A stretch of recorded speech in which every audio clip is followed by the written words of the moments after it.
Friends, ఇంగ్లీష్లో short forms తెలిసే ఉంటుంది, వాటిని యాక్రోనిమ్స్ అంటారు. అవి ఏంటంటే ఫస్ట్ లెటర్ యూజ్ చేసి షార్ట్ ఫామ్స్ అనేది క్రియేట్ చేస్తారు.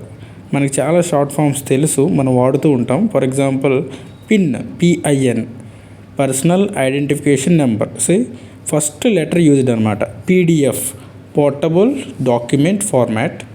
ATM, automatic teller machine. WWW, world wide web. SIM, S I M, subscriber identity module. GB, gigabyte. LED, light emitting diode. GPS, global positioning system. Wifi, wireless fidelity.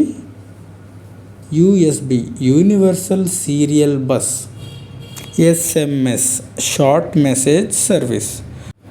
So ఇలా ఇంగ్లీష్లో చాలా acronyms ఉంటాయి. మనం తరచుగా నేర్చుకుంటూ ఉంటే చాలా నేర్చుకోవచ్చు. మీరు ఇప్పుడు ఈ వీడియోలో కొత్తగా నేర్చుకున్న యాక్రోనిమ్ ఏంటో ప్లీజ్ కామెంట్ చేయండి. And thanks for watching.